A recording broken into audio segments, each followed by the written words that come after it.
2019 annual meeting for the Chisago-Lindstrom Lake Association. I'm Dan Leiden. I'm the president of the association. We're going to try to move quick today, I promise. We're going to try to get you out of here fast. I know it's beautiful. Thanks a lot for coming. I'm going to try to just run through stuff. If you have a question, just raise your hand. We're going to do some voting in the middle of this. So I'll need your participation then. But again, I'm not really going to try to stop, just kind of run. So if you have a question, just raise your hand. All right? So welcome. I want to welcome all the members. And then we have some special guests. Chris DeBose is the Chisago County Commissioner for part of our lakes. And he wanted to just say hi. Anyone want to say hi, Chris? Oh,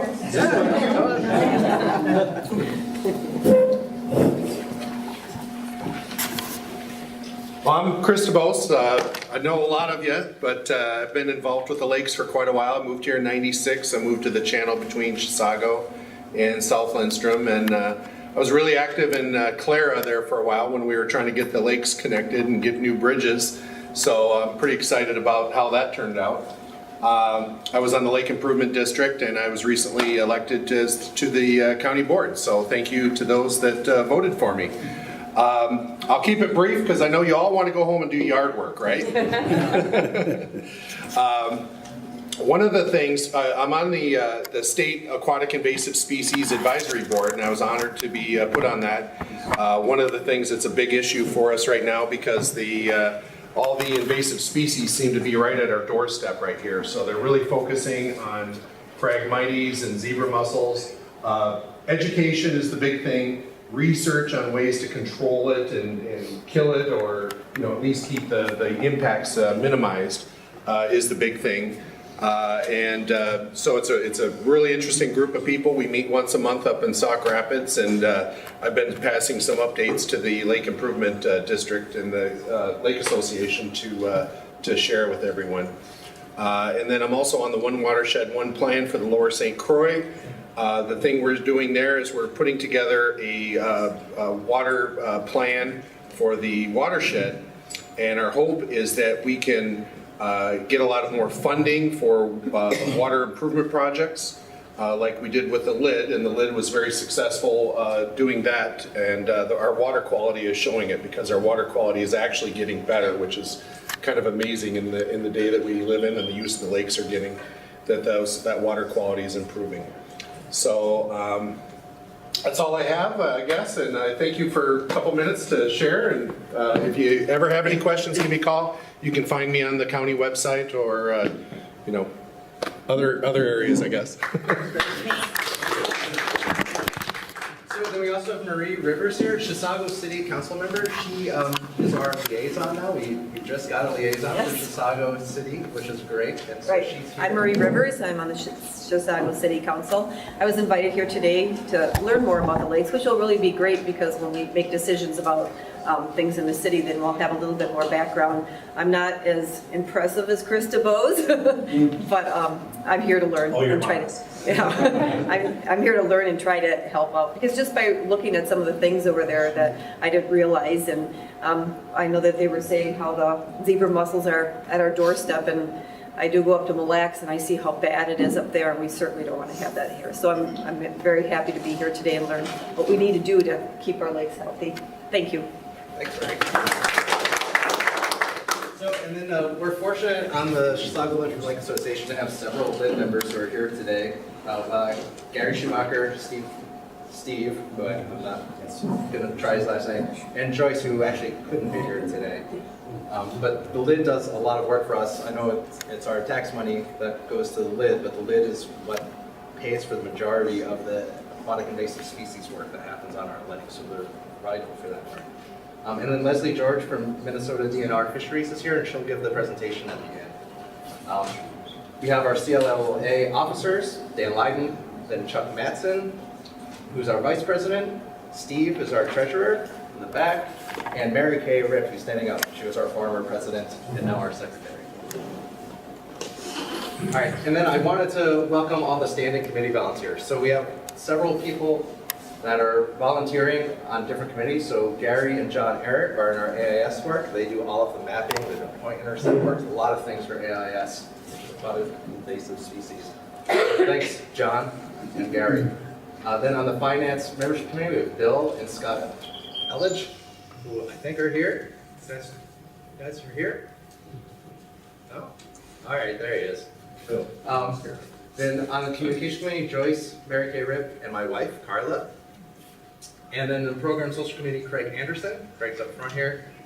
And I and Mary Kay are on that. And we really could use help in those areas, so if anyone wants to help with any of these, we really could use the help. So please, we'd love to have some more volunteers. All right, and then we added corporate sponsors this year, so we just wanted to make a nod to our corporate sponsors, Lake Management, McDonald's in Chisago City, Mike O'Malley, Karen Mortensen, who works for Move It Realty, and Tom Kiefer and the Lindstrom Clinic, St. Croix Regional Medical Center is now a sponsor as well. It's been great for them to be sponsors of us. So those help us do the work that we do to help everybody. All right, so here's our quick agenda. We're going to welcome, we're going to do a financial review, we're going to hold elections, we're going to talk about weed treatments and AIS, we're going to talk a little bit about recreation and summer activities, and then we'll have the presentation. And I'll try to keep moving. So 2018 in review. All right, the big thing is bad weather builds lakes, right? We had all this lousy weather, but now we have a whole bunch more lake. So every time it rains, at least we get more lake out of the deal, or it snows. So it's over 2 feet higher than it was in November, which is great, right? At least for me, I think most people on the hard lakes are pretty happy that they're up. There's probably a few people that aren't happy, but that's kind of how it goes. The Lofton Weir is open first time in 15 years, and it starts to flow at 899 feet. But it's not flowing yet, right? Correct. So it may be flowing if we get some forages. All right. So North Lindstrom, North Center Channel, everyone's interested in that. There is significant flowage in there. The lid is looking at widening that, but not going deeper. No one wants to affect the level of North Center, right? So none of the work that's being talked about would change the level of North Center, but yesterday I saw all sorts of fishing boats on the other side of the 20 bridge, which was great, and eventually maybe we'll be able to go through there. But there is a whole bunch of preliminary work that has to happen, and there's going to be several more years of design work and stuff for that. And then there's significant lakeshore development projects on South Lindstrom. So there's 3 main projects that are happening. So the Dinner Bell, what's at the Dinner Bell now? This project's moving forward, along with the Rose Hill Senior Living. The concepts for those are over here, if you guys want to see what they look like. One thing that benefits us and the representatives from the Lake Association have gone to the city meetings to try to make sure these projects are going to be as minimal as possible impact on the lakes. Lindstrom did adopt minimum invasive design standards for their developments, which means that they have requirements for setback and amount of impervious surface and runoff and containment on site, and those will be part of these plans. Chisago City has an old hospital, the old hospital, which actually has lake frontage, which I didn't realize. I think a lot of people don't realize. Unfortunately, Chisago City doesn't have the minimum invasive design standards, so the amount of impervious surface and runoff would be greater than what Lindstrom projects have. Chisago City has a concept for what they think may happen in that area, what we could kind of expect as a community to see. That's what this presentation is. I urge you guys to look at that and see what you think. Part of that plan has up to 28 boat slip marina, and it has a lot of development right on the water. It also has a bunch of mixed use. So again, this is just a preliminary thing that the city did just to try to let us know what we may see from the development in that area. And we as citizens, especially if you live in Chisago City, it'd be good to let the city know what you think of those kind of plans, what you would like to see there, what you don't want to see there. All right, so here's a bunch of other stuff. I'll go fast. There's currently 61 members. We'd really like to make that higher. That's only about 10% of the people that live on the lake are actual members of CLLA. So we'd like to try and drive that up. Having a little bit more money lets us do a little bit more invasive weed treatment, and then just allows us to speak with a greater voice. Please ask your neighbors if they aren't members to become members. We have 6 corporate sponsors, so we're working to grow that. we received a grant from the Chisago Lakes Area Community Foundation to help pay for Phragmites, and we'll talk about Phragmites more, but we got a $1,000 grant from one of the community groups, which is great. We've also got AIS funding from the LID. LID provides the majority of our funding, but also the city of Lindstrom provided some money to us for some of the treatments we did around the Highway 8 bridge, and Chisago Lake Township has given us some money to help with Phragmites. So we've done a bunch there. We gained a liaison from Chisago City, which is great. Thanks, Mary. We, meaning Gary and John mostly, have done a lot of inspections in the lakes for weed treatments. We are the ground soldiers doing the invasive species work to get that treatment done. We are the ones that apply for the permit. We contract with the company that actually sprays the chemicals. We work with the DNR.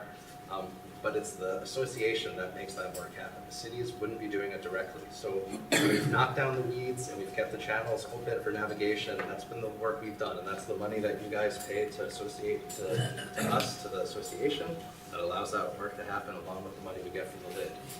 So that's sort of the bulk of the work that we've done to keep the lake happy. We have several detector programs. We participated in ice cleanup, even though the lake wasn't that good. Right, the weather was horrible. We participated in home shows. We're the Minnesota, I forget how you say that. MESARC, which is the Minnesota University's Invasive Species Research Center. We're like a pilot project for Phragmites, which we'll talk about more. We host paddles and flotillas, we do social media web engagement, and there's also a coalition of lake associations, which is the 3 associations on the main lakes around here that we've been dealing with to try and make sure we're all on the same page for things like Phragmites, which kind of affect all of us.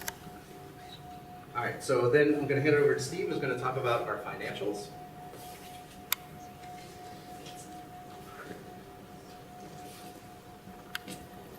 Good morning. I had to kill somebody with this. Which is the trigger? This one? Yep. This guy. All right. Hi, I'm Steve McQuay, Treasurer for Life. My position is up this year, so if No, it's not. Oh, okay. We didn't tell you. It's supposed to be a 2-year thing. It's not. Okay. This is going to be quick. Basically, we used to run out of a checkbook. We only deal with about $3,500 a year. We spend it down, it comes back up. So that's one of the reasons I agreed to be the treasurer. Then I decided we should probably have a little bit more explanation as to what we do. So I made just a kind of a chart to show where the money comes from and what we do. So basically, it's all memberships.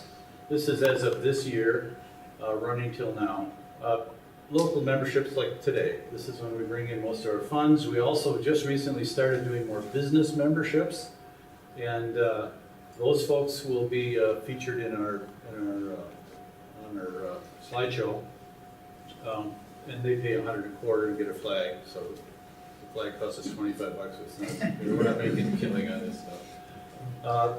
One of the main things that just started this year were donations. We didn't used to get donations. We received a $1,000 grant from the St. Croix Valley Foundation for Phragmites, and we're using that to put together some research. We're spotting locations on the lake, and we're trying to coordinate with the folks from the U, which Dan just spoke about, in working out a plan and how we would be treating these in the summer and fall.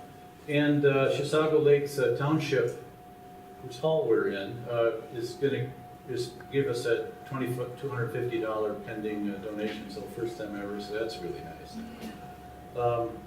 Expenses are really, we're pretty lean and mean. We're basically talking about a post office box, some fees, some surprises, some reimbursements to board members who are always buying things and forget to get reimbursed, and so that kind of thing. So really not a lot of overhead. We've belonged to a couple organizations, the chamber, local chamber for connections. That's been working well for us. I can drop down here quick. Received, these are, oh, I take it back. We've spent, yeah, this was an expenditure. We spent $150 to join them. We spent earlier last spring, some money for the Let's Go Fishing group. They're the ones who run the pontoon, and they take people off from Parmley to do fishing. Some disabled folks. It's a super popular program. And this year we gave them another $100. We joined Conservation Minnesota, which is a statewide organization, sort of a lobbying group. We've been members of them for years. We joined MNLARS this year. $100 on that. They're real active rivers and lakes folks. They keep us posted as to bills that are coming up, kind of a legislative kind of a thing. We also sent some money to the news for the invasive species folks, and again, those are the folks we're working with in the pilot project to start addressing Phragmites, which is pretty much, I'm just going to say, we're pretty much the leaders in the state right now. And we'll be talking about that later on. So basically, that's kind of what we're looking at. I threw in here, this was our 2018 expenses for aquatic invasive species. We've spent $3,900 over the year for treatment of milfoil and curly leaf pondweed, but because of the county's Lake Improvement District reimbursements, we only had to pay for, out of our fund, $300. So that's a pretty good deal. So what we try to do is leverage money with other organizations, and that's how we can keep the cost down. So that's basically where our money goes. Right now, as of Monday, we've got $4,200 in the bank, so we're looking pretty good. We'll have more after today, but that's kind of the way it works. So, questions about this? Okay, good presentation then. Thank you.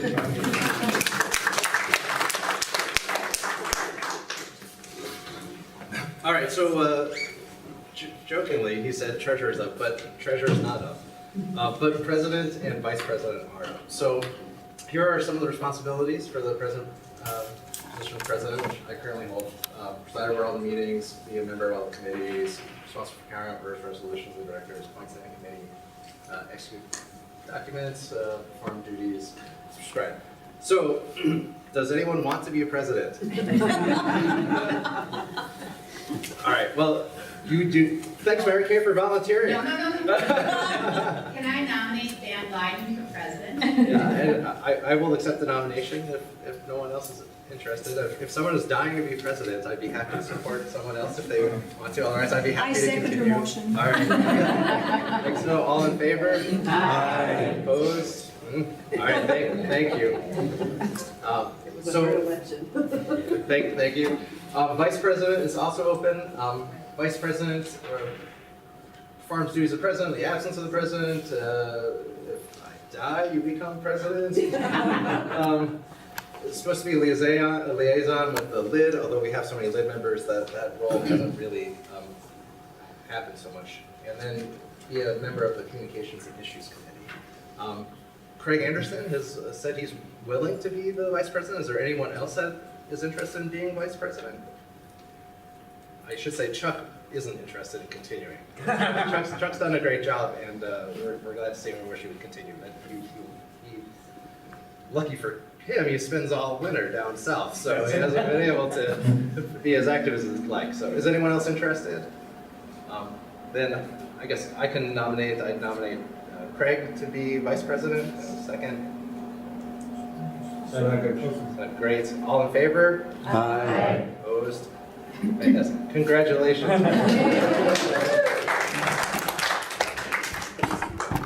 All right, and then we looked through the bylaws. So we do this from time to time, and there were a couple changes we wanted to make. They're pretty minor, but we wanted to change the election cycle so that president, vice president are odd number years, and secretary and treasurer. You know, I should have stepped back. Part of why president and vice president were open this year is because the terms that ended last year and no one was willing to come forward. And then I volunteered and Chuck volunteered to take it up after the meeting. But so the bylaws required that we run even though it was less than a year less being in the office. So we kind of thought we'd take advantage of this to stagger the positions a little bit. So that's kind of why we're doing this. President, vice president 1 year, and secretary and treasurer on another. We want to remove the annual meeting month. Right now, it actually says we're supposed to be doing this meeting in June or July, I think. And we've never done that, so we're not sure why it says that. So we'd just like to change it so we can call it more this time. And we'd like to allow for virtual electronic meeting attendance. It just means when people are out of state, especially during the winter, that they can call in to the meeting instead of us all having to be in person. So it just allows flexibility, makes sense. And then there were just some typos and formatting kind of stuff. So I think we had, did we email out the changes? So we emailed all the changes out, we should have been able to see it. So I guess I need a motion to accept the changes as we've Can I proposed. make a motion that we accept the bylaw revisions as stated? Do I have a second? I'll second. Great, all in favor? Aye. Opposed? Great, thank you. All right, so and then we're gonna get a lake update from Gary and AIS. You run that. No, here. Is that the pointer? Yep, and then that's forward. Okay. All right. So the LID has been doing, and Jerry Spetzman is here from the LID, thank you. And this is a lot of data from him. So the LID has been doing a water testing on all the lakes with public accesses, and we also have volunteers doing water sampling on the rest of the lakes where we can't get our boats in.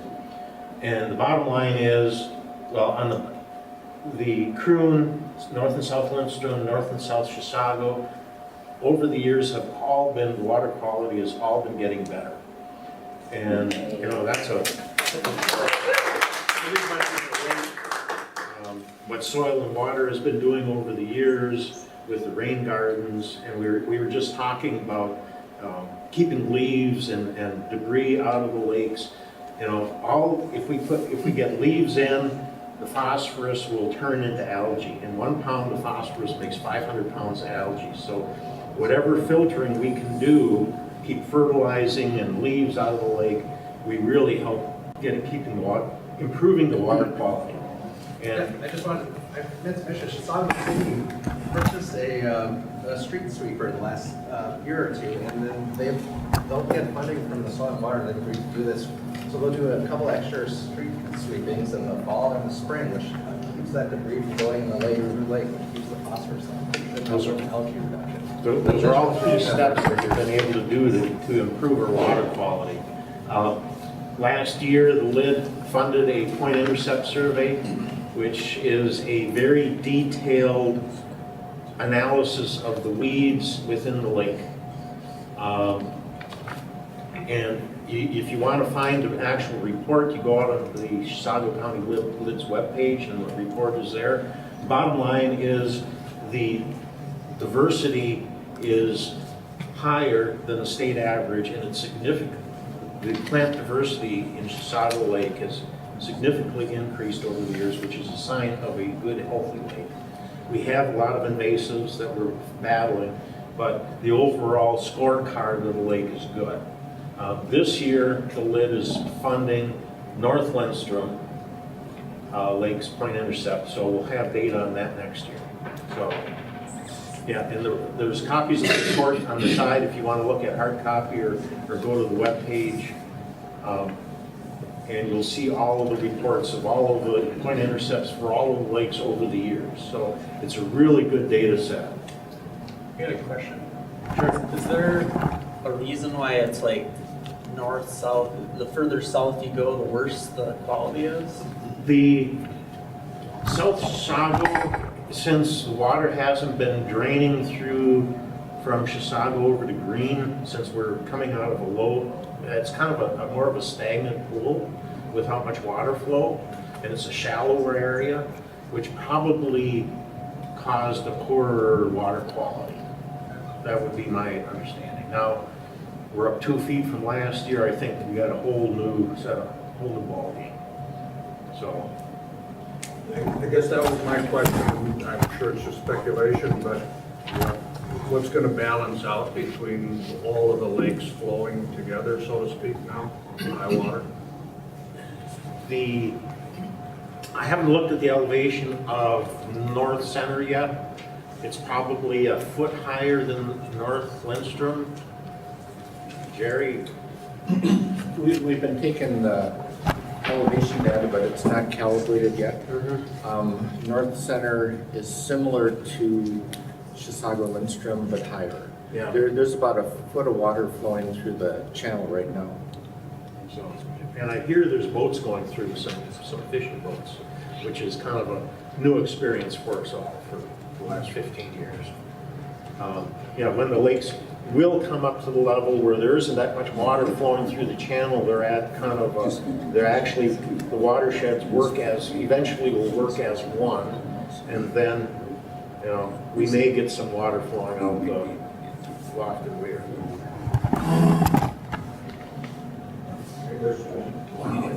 Yes? Could you go back to the difference between South Lindstrom and North Chisago would be depth. So what else is the reason for the better quality of South Lindstrom compared to North Chisago? That's a good question. It could be runoff, it could be a number Is of that things. city runoff? There is, well, South Lindstrom is pretty much surrounded by city. So is Chisago. So, Are there more boundaries in Lindstrom than there are in Chisago in terms of areas that they worked on to prevent the runoff? I don't have, Yeah, we do it. Isn't there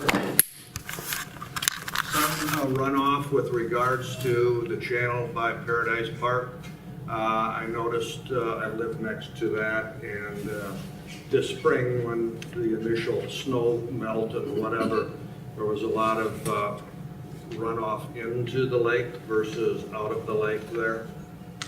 That's just an observation. Yeah, so I lived in Lindstrom and I lived in Chisago City, and I really feel like Lindstrom over the last 10 years has done a lot of work to try to mitigate runoff into the lakes. They've put a lot of rain gardens, they've taken dead end streets, and they've put containment systems in, they've adopted basic design standards for development and that kind of thing.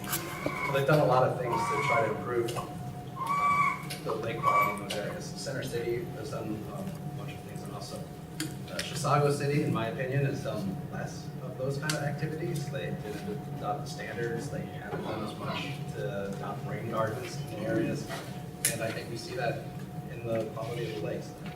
And that's my opinion. I don't know if it's supported by data, but I see the work that soil and water in the cities have done is paying a benefit in the quality of the lakes.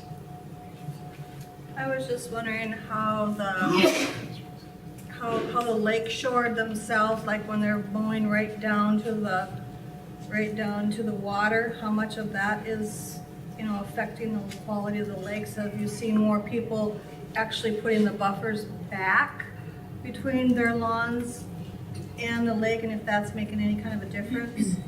I think it's pretty much a scientific fact that, if you mow down to the lake and fertilize your lawn down to the lake, you're going to hurt the water quality. And if you have a buffer there, you're going to filter the nutrients before they get into the lake.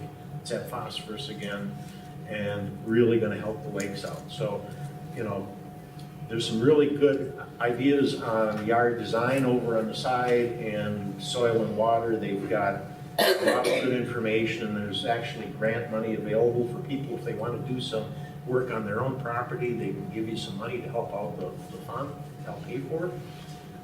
So anything anybody can do to remove the runoff, help filter the runoff before it gets into the lakes, we're going to get the lakes better. So some of the variances on the numbers, I'm not quite sure why, but the key takeaway is they're getting better. And I think the big thing is for all the property owners are being more conscious. Soil and Water has done an absolute spectacular job. So there is grant money available. I actually took advantage of it. I had a part of my yard that was having an erosion issue, and I wanted to work on it. And Soil and Water actually came out and kind of assessed it and said, yeah, if you put these berms in and kind of direct it here, that would help. And then they actually, I applied for a grant, and they paid a couple $100 to help me do that work. So money is also available too, besides advice, and they're happy to give advice. There is actual money there. So if you have a project, it makes sense to talk to them. Also, buffers, tall, nice, natural, green, native species, buffers keep the geese off your yard because they're afraid of them. So that was another way to keep the geese from being all over your yard, is to have a nice buffer between the lakes. So AIS update, because of the water level changes, we haven't done any, submitted any curly leaf pondweed or Eurasian permits yet. We'll be going off and doing delineations to see where Eurasian is coming up. Phragmites, there's over 20 sites that have been verified on the lakes. And zebra mussels there's a detector over in the side. There's a county-wide detector program. There's more information on that coming up. Phragmites, there's a map over there. You can see the map here. All of the red dots are where Phragmites has been spotted in our lake association. And actually, as of yesterday, there's a half a dozen more spots that should be on there. The samples are being sent to the university for testing. Phragmites can grow up to 20 feet tall. You've seen it along by the courthouse where it totally blocks your view of the lake. It becomes a monoculture. It's invasive. It'll take over. A number of us have been working with the university to verify it. We need homeowners to take a look at their property. If they see a tall grass, raise a flag. Mary Kay and I are detectors. We trained a few more people yesterday to go out, take samples, and send them down to the university to be verified. What we're going to do is they're independently verified by the university. We've talked with a lake management, who's our aquatic invasive species treatment company. They'll be going out in August, September, depending on, and they will be treating these spots. Okay, and if a person is interested, we've got identification guides in the side, and grab one. We can get together and go through it. It's really easy to spot once you know how to look for it. And in fact, it's kind of painful because you drive around, you say, oh, it's there, it's there, it's there. We need to address it now because it's really at the beginning of its takeover. Places like Green Bay, Wisconsin spent over $1 million just to try to knock it down to a level that and it's a lot worse there still after $1 million. Kewaunee County, I think $600,000. So if we let it, it will take over. And so we're trying to attack it before it gets too bad. It's good, I've got to learn to identify that. But another concern we see is that we live on a ravine, and there's a lot of ravines around the lake, and the street water runs into the ravine and then into the lake. Mm-hmm. But doggone it, we see too many people, instead of bringing their leaves to the free compost site, rake them into the ravine. Yeah. Is there a way to monitor that and encourage them to not do that? We can ask. That's what I mean, there isn't any law against it. It's just common sense that it's, we've got a real nice compost site. I've got a compost pile in my yard.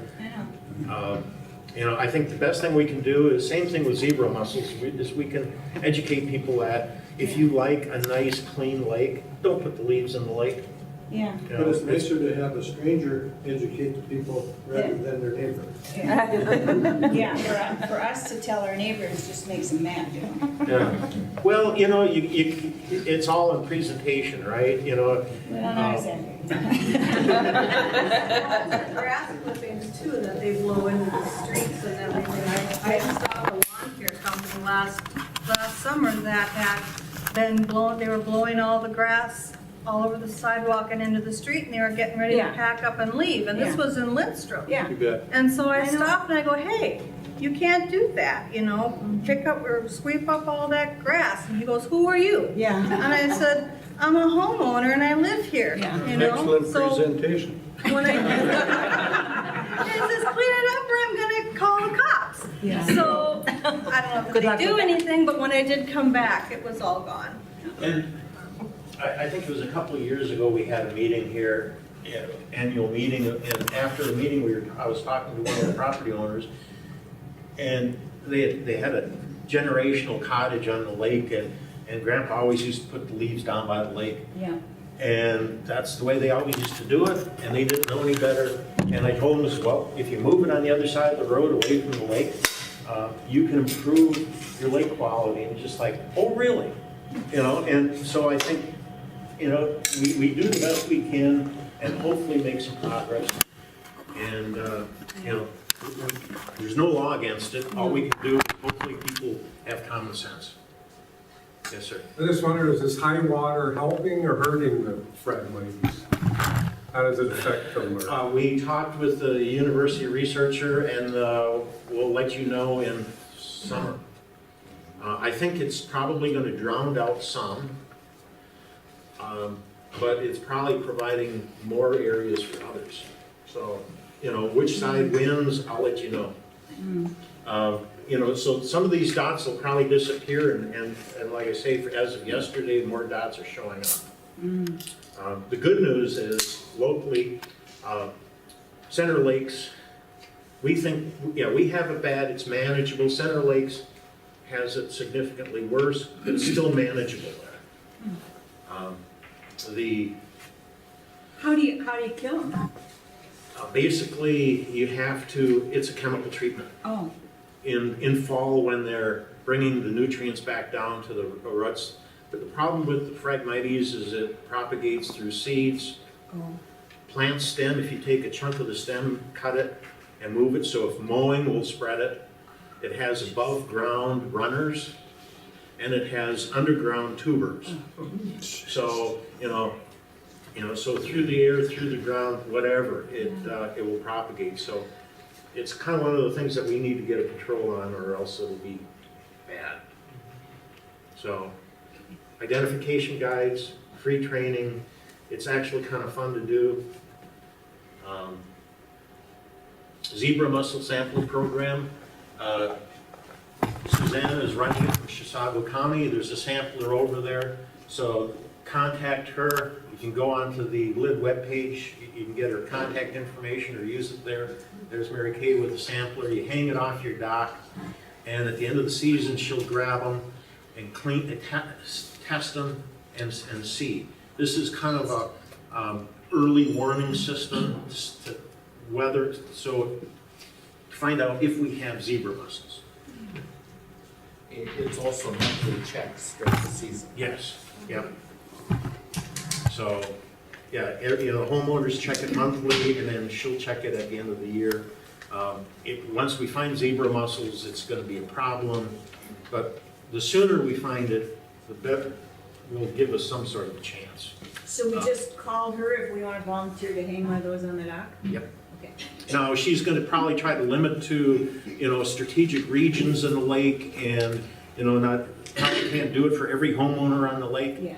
But, you know, yeah, if you want to hang it, especially some people by the boat launch would be wonderful, and different extents of the lake would be great.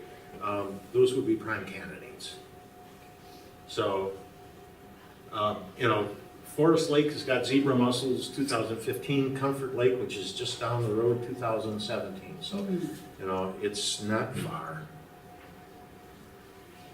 And,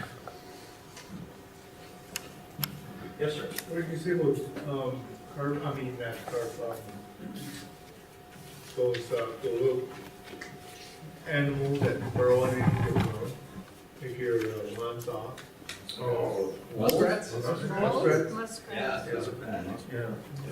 Do those things treat muskrats? No, nothing does.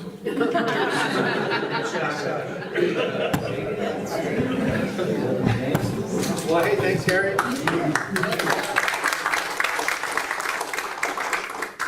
All right, and then just want to talk briefly about some of the things that are coming up for recreational. We have the Memorial Day paddle, which is a few years now, the fourth annual Memorial Day paddle. Then we, of course, the 4th of July parade, which has been very popular. You should have, we have a handout, I think, with all these dates on there for you guys to bring home. And then we've been doing the moonlight summer flutellas, right? It's been trying to correspond with the full moon. And these are the tentative dates. Saturday, Sunday, Friday. Trying different days to see what when they may be well attended. We hope to see everybody. And then we'll be doing some summer outreach stuff. So like we work the Harmony in the park for late night. There's a lid booth at Carl Oscar's and Chisago Days that we are at to just let people know about the association and things that are going on. All right, and so now I'm going to introduce our guest speaker, Leslie George. She's the Minnesota Department of Natural Resources from the Fisheries Supervisor in Hinckley area, oversees 160 fishing lakes and 261 miles of rivers and streams. Manages a staff of five full-time and one part-time employee. Thank you for joining us. Thank you.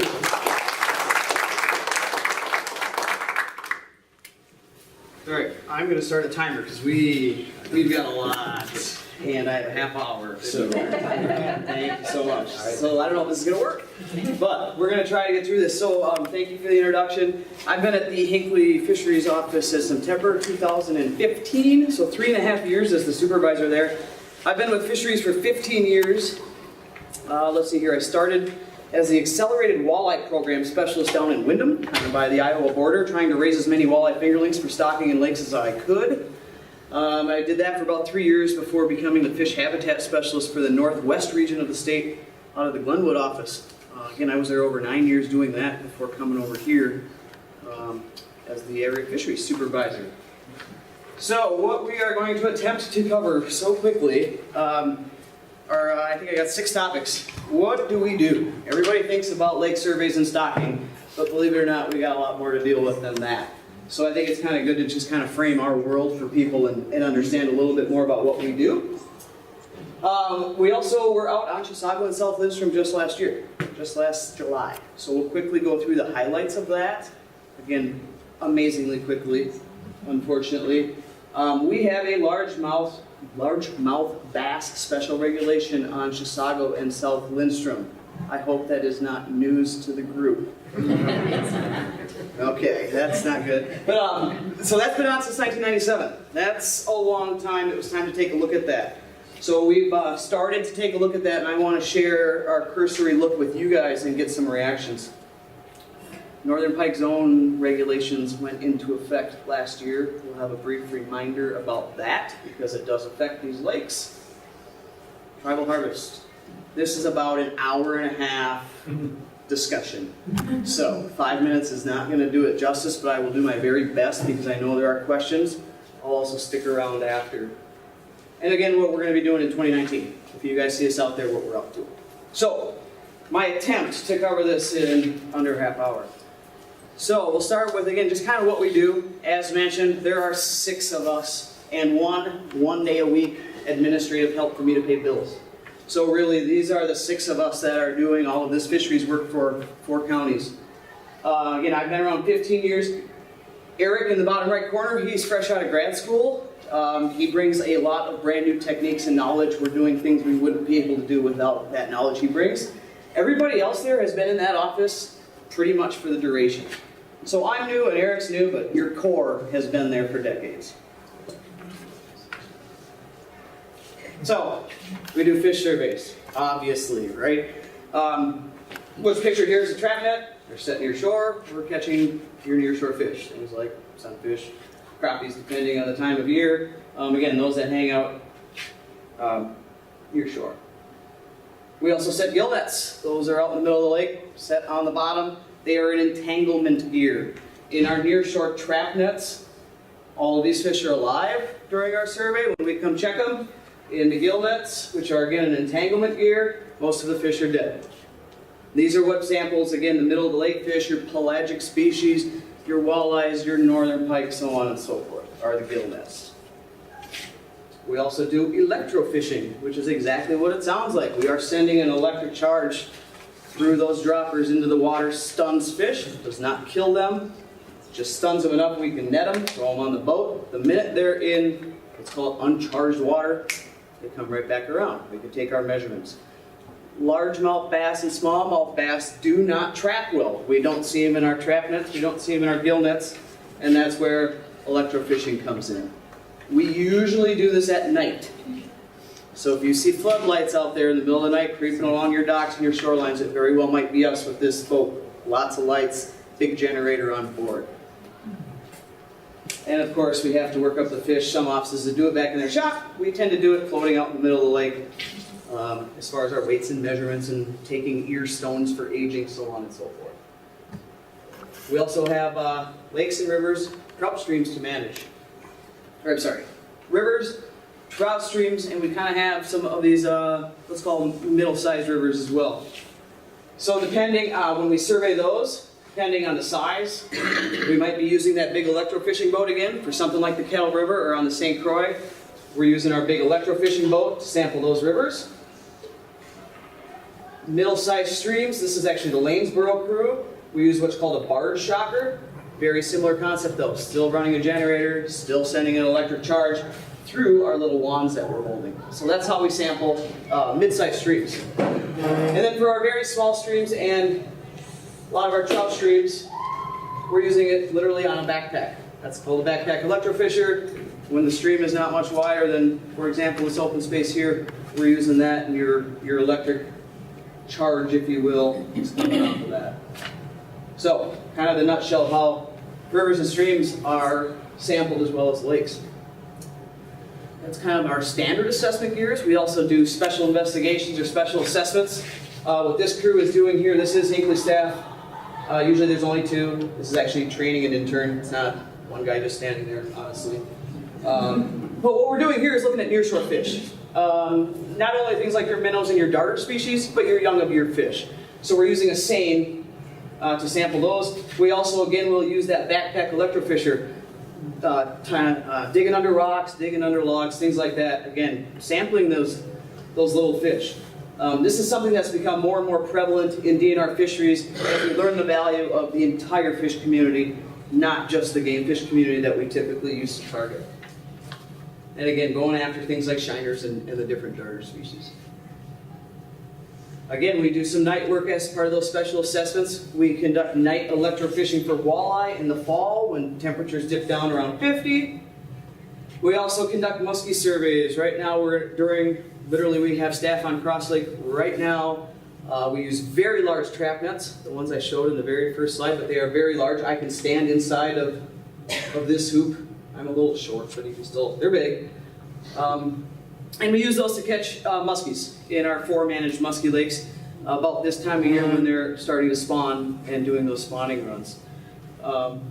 So again, we do see some monstrosities, and it's kind of fun. We also do habitat surveys. You guys were talking about point intercept surveys. Our office conducts a handful of these a year as well. Again, going after trying to quantify and monitor aquatic vegetation, because again, that's fish habitat. We also assess shorelines. This is something new in the last 5 or so years.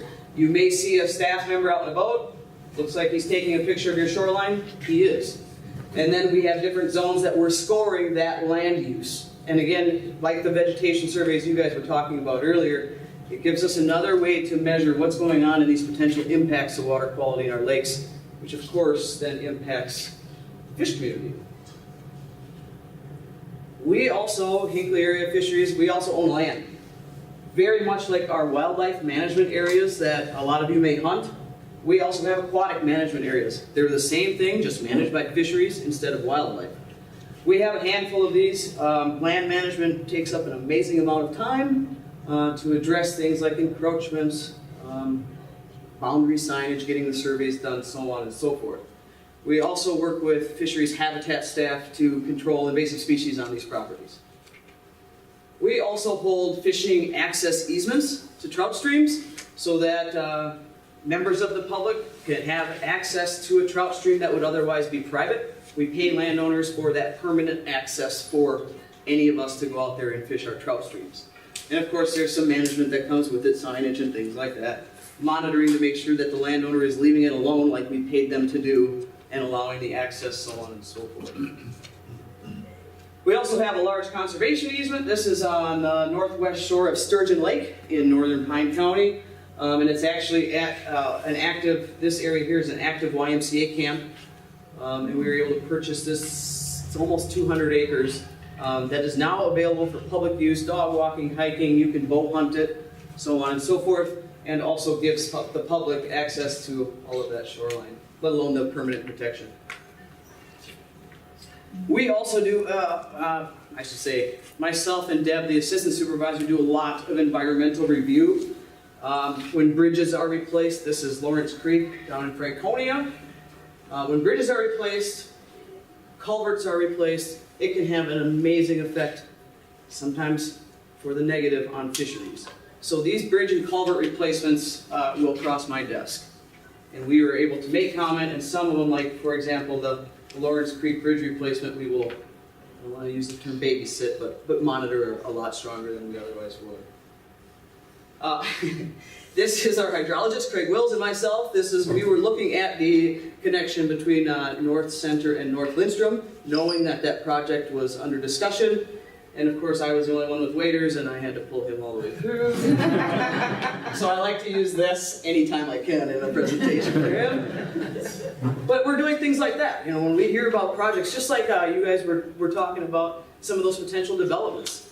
A 28-slip marina is going to cross my desk for comments about the impacts on fish habitat. And again, sometimes we have lakeshore disasters or things that go on, and fisheries will again get involved on how do we fix this. Obviously, this is going to have a large, I don't even know where this is, quite honestly. It's not local. But when things like this go down, whether they're intentional or not, then fisheries will help with some of that restoration and make sure that we get things protected and or restored to the best of our ability.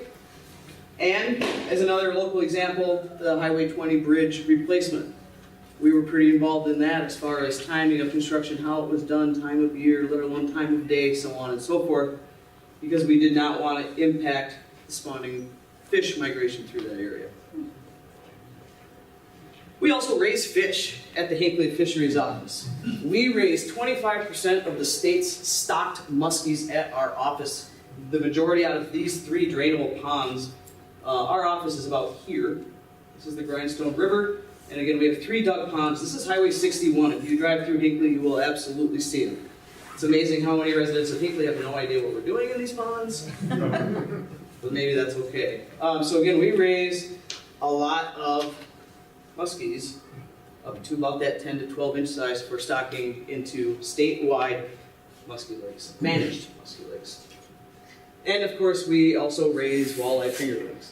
We take fry from our hatcheries. We'll actually be doing this starting the middle of next week.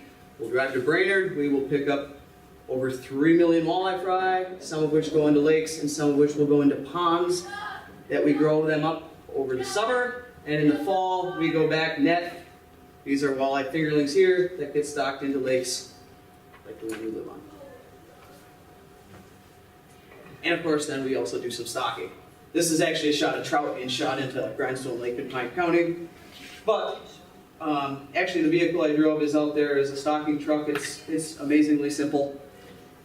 But we stock the walleye fingerlings I just mentioned. This is fry stocking. We'll go and put, there's about 100,000 walleye fry per jug. So in fry stock lakes, we are literally over the side of the boat, putting them in. And of course, some of the muskies that we raise also are stocked. So the state raise fish. We also, as a state, purchase a lot of walleye fingerlings from private growers to be able to stock all of the lakes that are desired. And we also work with private landowners. Private landowner who has a pond on their property, for example, they can get a permit from us to stock that, and we work with those landowners. Make sure we know where the fish are coming from and that we're not stocking something we don't want. Usually they're after some bluegill and some crappie for their pond. And of course, we do a lot of monitoring. Tribal harvest, which we'll talk about in a little bit. We have a lot of barriers, dams, fish barriers, things like that we need to keep clean and or open or shut, so on and so forth. Fishing tournament applications cross our desk. We occasionally will monitor one of those if it's something out of the ordinary or different. We do oxygen monitoring during the winter. Special regulations, investigations, fish kills, so on and so forth. Sometimes there's a summer kill, Was it just low oxygen, or was there a spill of some sort? We're involved there. This actually was North Center. I think we know the year, a few years ago. I remember it. And again, the fishing tournament monitoring that we do. And beavers are a huge problem in Pine County. We spend a lot of time, energy, and money trapping and removing beavers, even working with the feds on that. We have a heck of a lot of research and projects that are going on across the state. Some of them are ours, some of them we're helping with. This is the dam on the Grindstone River in Hinckley.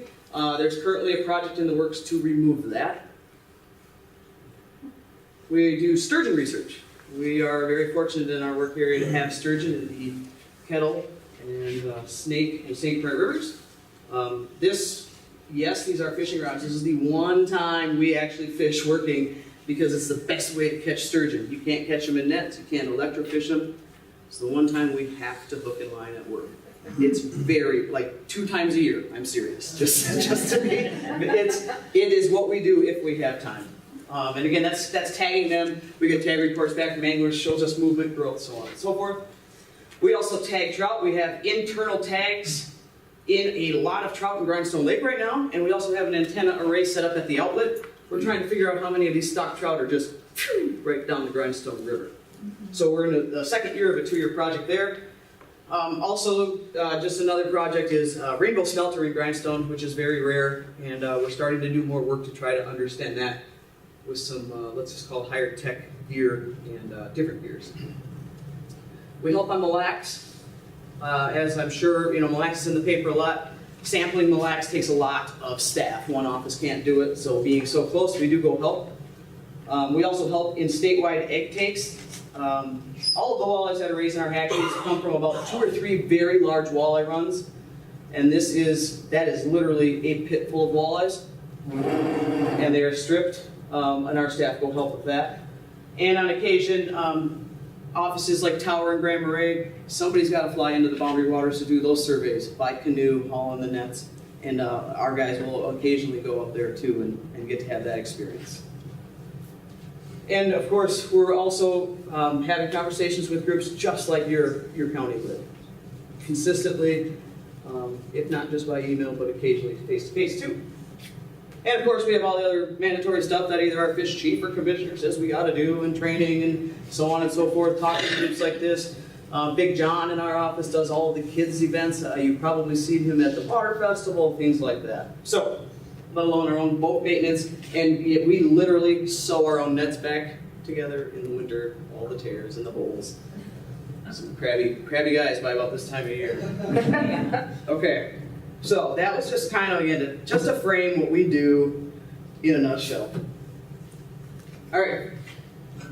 In the back, I brought our office newsletter. That has a blurb about some of our surveys from last year and a really nice paragraph summarizing what we saw on these lakes. So take a look, but I'm going to rally through these very quickly. Last July, South Lindstrom. The walleye population, as seen by that survey, it is better than lakes like it. In short, we compare lakes in what are called lake classes, so that we're comparing apples to apples the best that we can. So we're not comparing Chisago and South Lindstrom to Grindstone Lake and Trout Lake. So for its lake class, again, lakes like it, walleye population is exceeding where it should be as far as numbers and that average weight of fish. We saw fish from 16 inches to 26.5 inches with an average length just under 19 inches. And this is fairly typical looking at the history of this lake. Always been fairly large fish. So again, Northern Pike, right about where it's expected to be compared to lakes like it, right where we kind of want to see it as far as numbers. Pike up to 27 inches were sampled, average length around 22, and again, fairly standard for what this lake has, looking back at our historical records. The bluegills are a little bit smaller in size than as compared to other lakes like in the state. And a little bit smaller than the last times we've been out there. The fish that we saw were sharply, I believe is the word we used, sharply truncated at 8.2.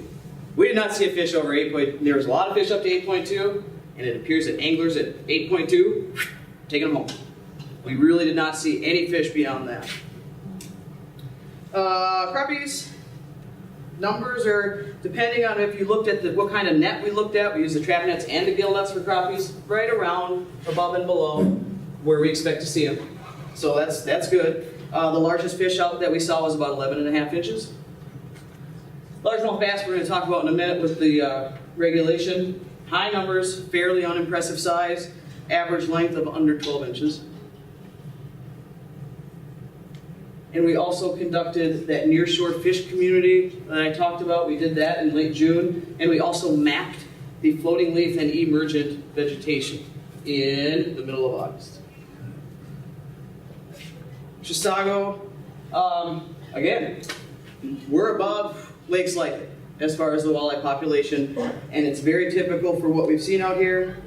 The mean weight was down a little bit from past surveys, but it's still outstanding. So no concerns there. The growth appears excellent. We saw fish up to 28 inches, and again, the average was 19.5.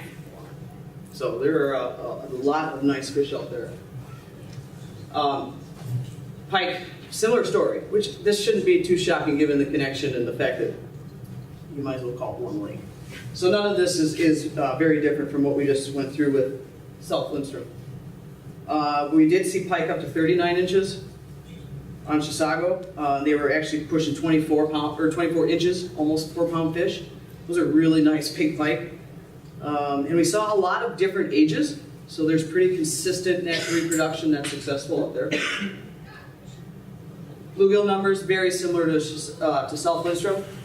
About average for the lake class, pretty standard for what we see here, but again, right on here, 8.5 inches, nothing. So that 8 to 8.5 inches is where our local anglers are taking those home. Again, very similar story with the crappies. The fish observed range from 4 to 10 inches, averaging just under 8. And again, given the special regulation that we have out here, we're not impressed with the largemouth bass size, but we'll get into that in more detail in one slide. And again, we did the nearshore fish community look out there and mapped the emergent and floating leaf veg. So any questions so far? Tracking? I know we're flying, and I apologize for that, but it took me 3.5 years to get here, so who knows what I'll be back. Okay, so here's, I want to just introduce this. A formal review of this is likely to take place, let's see, it would be next fall, not this coming fall, but the next one, and I would hold a specific meeting to discuss this regulation in detail, if changes are to be made. So at this point, I just want to introduce this and get reactions. Or at least so there's no surprises. How about that? So, since 1997, I just got out of high school, just for perspective, and I'm 40. This largemouth bass reg has been on there for quite a while. All bass 12 inches and larger, gotta go back. It's almost a catch and release regulation, in effect. Not many anglers looking to take home an 11-inch bass. So the goal that my predecessor established was, well, let's try to get it to a population with a modal length, which means the most of the fish we sample are going to be between 13 and 15 inches. That was the goal. Let's try to shift that needle an inch or two. That's all I'll say there. So, pre-regulation, this is 1995, electrofishing. Again, we use that big electrofishing boat to sample bass. So this is what the population looked like before the regulation went on. A lot of 12-inch fish. On the bottom here we have the length of fish sampled, the percent of the catch. So about 30% of the catch was these 12-inch fish. So this, in theory, is the data that we based this regulation on. Last spring we were out there, and we will be doing this again in 2019. This is what we saw again, length is on the bottom, frequency. So yeah, we've got most of our fish are in the 14-inch group. And again, going back to that goal, we did it. So, very cursory look. We've made the goal, and that's great. Now, again, everything is based on this pre-regulation 1995. But what we also have is 1998. This is immediately after the regulation went into place. It is too soon for any real changes to have taken place. That makes sense. That regulation has just been on for a few months, effectively, with the season, at this point. And this, in subsequent years, 98, 99, 2000, this is actually more of the distribution of size that we see. This, of which the regulation is based, may have been an outlier, is the short and sweet of the message here. So again, as compared to now, if you will, or last spring, yeah, okay. I mean, nothing too great happening there. A few more, again, 14-inch fish, but we may have had those without any regulation. So, I went to some of my counterparts around the state and I said, does anybody have one of these that you would call working? A catch and release regulation or a 12-inch maximum just like this?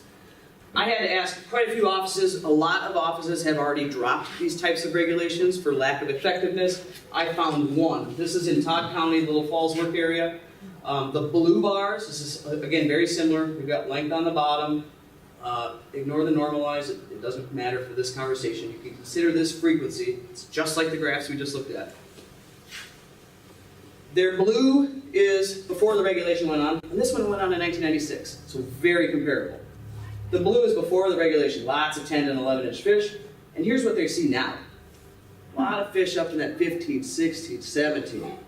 Interestingly, this regulation has been on for, again, 22 years. We've never seen a trophy fish out of those two lakes, Chisago, Lindstrom. Haven't sampled. Again, none of these 18, 19, 20s. So, one more look at data here, and then I'm going to start skipping some slides to move on. This black top line is the catch per unit effort. How many bass do we see out there electrofishing per hour? The dashed line here, in the middle, is how many of those fish are over 12 inches. And this bottom line is how many of those fish are over 15 inches. So the kind of thing that we're looking at here is, for example, oops, wrong button. We got a ton of 12-inch fish here in our 2014 sampling. Where did they go? Why don't we see them in our next sampling as larger fish? I'm going to skip this one in the interest of time. So then we start looking at our creel data. What creel is angler interviews. What do we know about angler attitudes and angler preferences out here? So we have we got a bunch of creel data from the summer and the winter. Of course, with bass, the summer is the applicable. The angling effort across time has stayed the same. Actually, wait, let me go back. I want to qualify this. Our most recent angler data comes from 2004. So, I just want to qualify that. We have similar angling effort over that time period from 97 to 2004. That really didn't change. As far as total angling effort, pretty similar. But what we did see is that the people actually chasing largemouth bass has gone up. I should say went up. And the catch rates of largemouth bass have increased significantly. More people out there chasing those fish and catching them. What's interesting is 44% of the bass reported harvesting were illegal. They're telling us, what do you have in your live well? I've got X, Y, and Z. We're not enforcement, we're fisheries, so we get this. 44%. Granted, this was a look 15 years ago. I want to be very clear about that. But 44, almost half of the fish people were already taken out were illegal fish. The average length of bass harvested in the winter went from 14 to 16. Went from a decent sized fish to a really illegal fish. As far as, once that reg went on. The creel report, we also asked anglers about their awareness about the regulation, their attitudes towards the regulation, so on and so forth. And no angler essentially stated that the regulation had any impact on what they were doing out there. So this is not unheard of for this area. We've had a crappie reg on Green Lake that failed because of angler noncompliance. If we can't control the angler harvest, special regulations are a moot point. There's that social piece of it. So again, we've taken this cursory look. We're going to take another look at that bass population this spring, in the next few weeks. At that point, by next January, I have to come up with an area recommendation. What do we want to do with this thing? Right now, because of some of the stuff that we just kind of ran through, I'm leaning towards dropping it. It's not improving. We work for the angler. We're not improving that experience out there. We may even be diminishing it.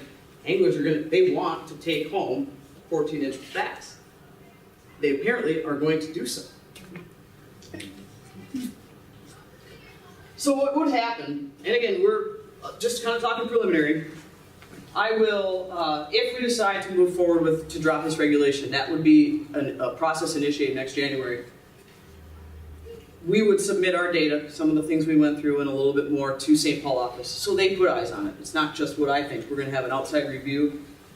I would then be required to have a public meeting specific to this topic. Go through all of this, discuss with the public, and then I report back to St. Paul. Here's what I heard at the public meeting. There were a lot of objections. There were no objections. People like it. People hate it. And then the next spring is when any changes would go into place. So, at this point, we're going to, again, take another look at that population, but right now our staff is leaning towards dropping this. We would still be 2 seasons out, given the processes in statute that we have to follow.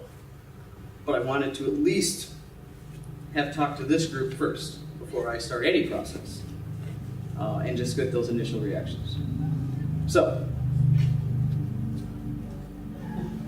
okay, moving on. Catch me if you have, please. I would like to hear it if you have strong feelings either way, please, or call me. Card's back there too. Quick reminder, because we are pretty much out of time. Northern Pike regulations changed March 1st, 2018 in an attempt to address what is called the hammer-handled northern pike problem in the middle part of the state.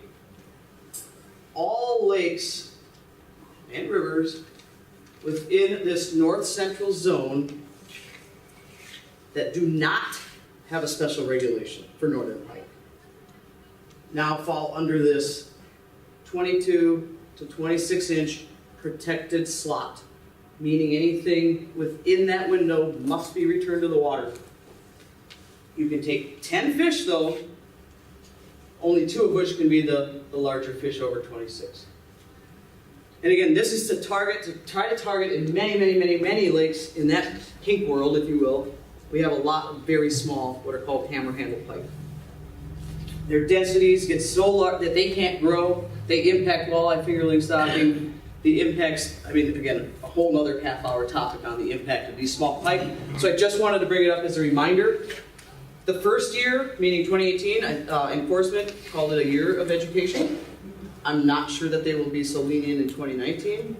There's been a lot of press releases, Facebook posts. We are pushing this everywhere. I'm not sure that wardens are going to let a 25-inch pike in your live well go this year. So, just to be very clear that anything without a northern pike regulation. So the center lakes, for example, we have a northern pike right there. That counts. Anywhere that it does not have a northern pike specific special reg, this is the new rule. This is not posted at accesses because it is statewide. We only post special regulations at the access. So there's another, a bit of angler responsibility to educate yourself on this. Okay, I'm going to try to do this in 2 minutes because I know you guys want to hear about this. And I don't even think I have 2 minutes. I have 2 minutes over, but this is tough to do in minutes. let me just preface it with, I would be glad to return and just talk about this, because this is one heck of a topic. Okay, so all of this area, here Chisago County, is within what is called the 1837 treaty area, ceded territory. The 1837 treaty affects it. In short, and I'm struggling to do this justice in the time allowed, tribal harvest rights have been affirmed by the Supreme Court. In plain language, it's an option and it's happening. The state cannot regulate it. So, only the band can regulate tribal harvest. The band has their own DNR, the Great Lakes Indian Fish and Wildlife Commission, that oversees these 13 bands. Any of these 13 bands are able to exercise their tribal rights within our area. That can be by spearing or gill netting, but not both. on a lake at a time, spearing or netting. All right, I'm gonna go to a list of notes so we can try to make this make some sense here. Okay, so the way that this works, I just want to, again, very cursory. DNR, our DNR, their DNR, Glitwick. DNR and Glitwick biologists get together every single year and establish what are called safe harvest levels or quotas for this tribal harvest activity. And then every single spring, I get a list that shows, or the DNR, including myself, we get a list that shows every single lake that the tribes might harvest. And it's a very long list, and very few lakes on that list ever see any activity. Out of that number, let's just say for conversation's sake that the number is 200 pounds. 200 pounds can be taken out of Lake X. And let's say out of the 13 bands, 3 say I'm interested. Then that quota is divided by the 3 interested bands, and they can't take more than that. So let's say, for easy math, 150 pounds can come out of Chisago. 3 bands say we might go there. Then that's 50 each, no more. 50 pounds for Fond du Lac Band, 50 pounds for Bad River if they show up, so on and so forth. Then, so these come out every spring. And I try to kind of send the heads up to those lake associations. Then, the bands actually issue their own permits. It has to be permitted, they issue their own permits. It's only a handful, like 2, 3, 4 permits a day at max, depending. And it specifies which band member, what lake they're going to, are they spearing or are they netting? Yeah, okay. And then all of the equipment, spears, nets, so on and so forth, have specific guidelines that they must meet. Then, when it comes time to actually, maybe they're going to go harvest, again, Chisago or South-Lindstrom, the day of the activity, I get an email. Fond du Lac Band has issued 2 permits for spearing on Chisago Lake for the evening of April 24th, 2019. And hopefully I'm sitting at my desk so that I can then send it to your leadership, FYI, there's going to be some activity today. Okay, so let's just go, again, this is so oversimplified and I would be glad to return, but let's just talk about what happened. It just took the last couple of years. 2017, we did have tribal activity from the Fond du Lac Band on Chisago. 1 event, spearing, 6 walleye were taken. 2018, last year, we had, this was 1 evening. Chisago was obviously a spearing event, 125 walleye were taken. South-Lindstrom, just a handful. And a couple weeks ago, as you guys are likely aware, we had a spearing event permitted by the bands, and 23 walleye were taken. You know how many pounds that Yep, I do. I have it in my things, so yes, chat with me after I do it. Oh no, I do have it. Hang on. No, I don't. Do we know? Sorry, different numbers. But what I want to share with you at this stage is what these quotas were, just to frame everything we've been talking about. So for Chisago 2019, 813 pounds was calculated as the safe harvest level for tribal interests. That divides it, three bands. 3 bands said that they were interested, which divides out to 271 pounds per band. I will tell you, and I obviously only have my perspective in the 3 springs I've seen this, is I have yet to see any of the bands from Michigan or Wisconsin come over. Typically it's Fond du Lac. So to kind of frame it, if we're only likely going to see 1, it's 271 pounds. Do they underreport, or are they No. accurate? So here's part of it too. Okay, hold that for bring that up in 5 seconds. South-Lindstrom is similar at 600 pounds, so about 206. 3 bands have said they're interested. Even North-Lindstrom is on there, 28 fish. Sometimes it's calculated in fish, sometimes it's calculated in pounds. So the other thing that I was going to bring up, triggered by your question, is the monitoring piece. And this is also part of it, which gets a lot of attention from the public, is they are required to bring with them for every permittee, even one guy out there spearing, a biological monitoring team. They show up with a truck and a covered trailer at the access because all of the fish that are taken are weighed, aged, so on and so forth in the covered trailer, away from the wind to bounce scales and so on and so forth. They are also required to bring 2 conservation officers with them from the bands. We, meaning DNR Hinkley Fisheries, when we can make it, we also go, as do our conservation officers.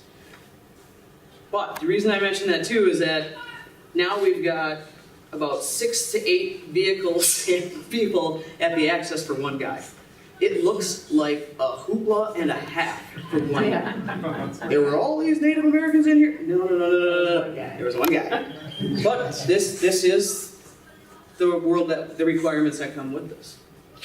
So we're there. We get the information daily, or I should say the very next day. The Fond du Lac biologist, who actually used to work for our department, emails me the whole list of what happened, and this is an example just from a couple weeks ago of what was taken here. Because of the net sizes and the spear sizes that they use, it's usually heavily on the males, which is a good thing as far as the population's longevity. As you can see here, very few, only 3 females were taken.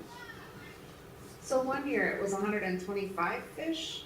Why the big jump that year? Was that just more people, or? Let's see here. I do have that with me.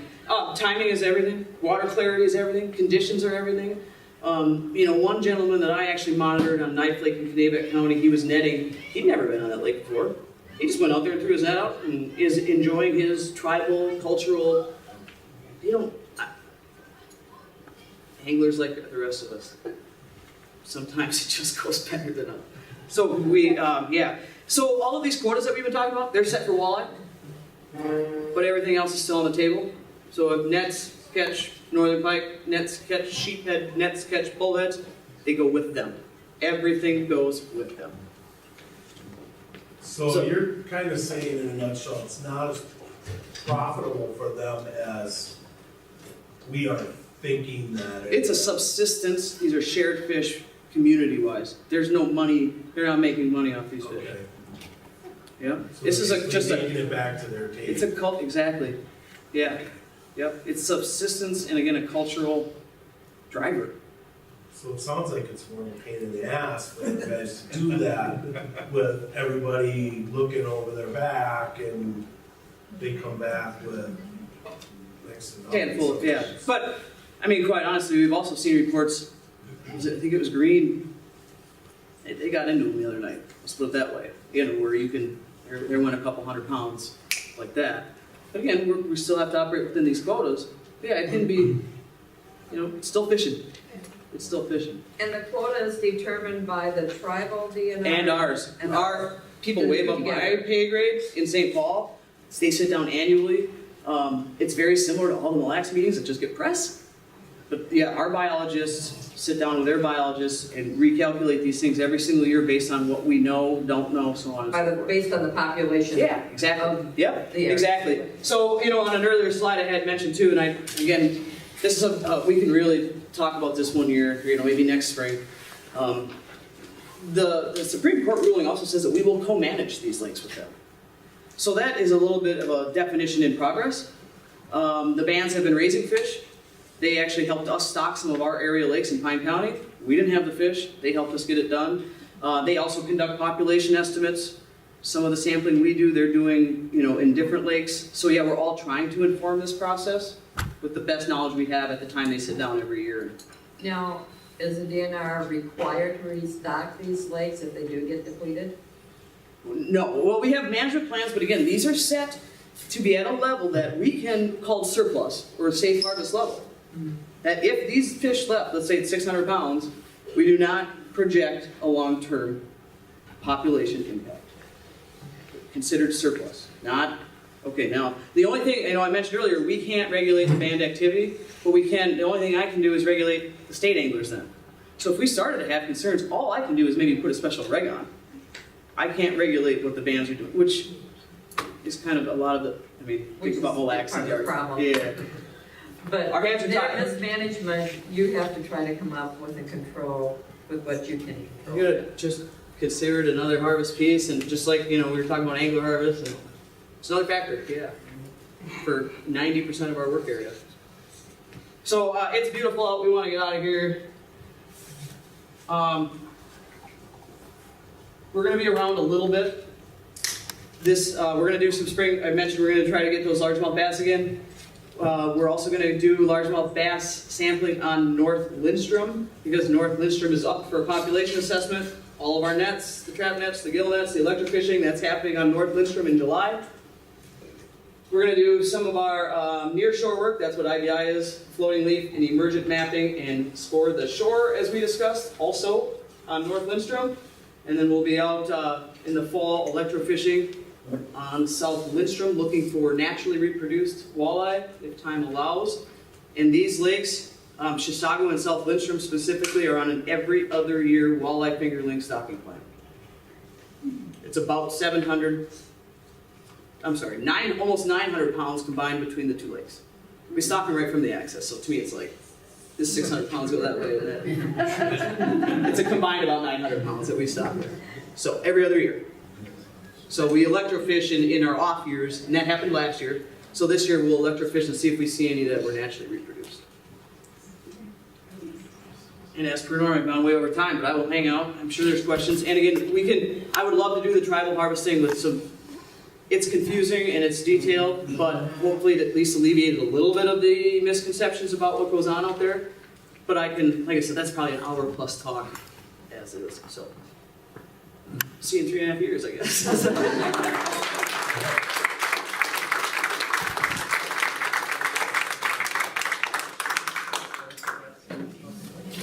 Hey, thank you. And so then for the second half of the meeting, no, I'm kidding. That's it, we're all done. Thanks everyone, we did pretty good on time. Are there any other general questions or anything? John? Yeah, I think a round of applause for Dan for being the president.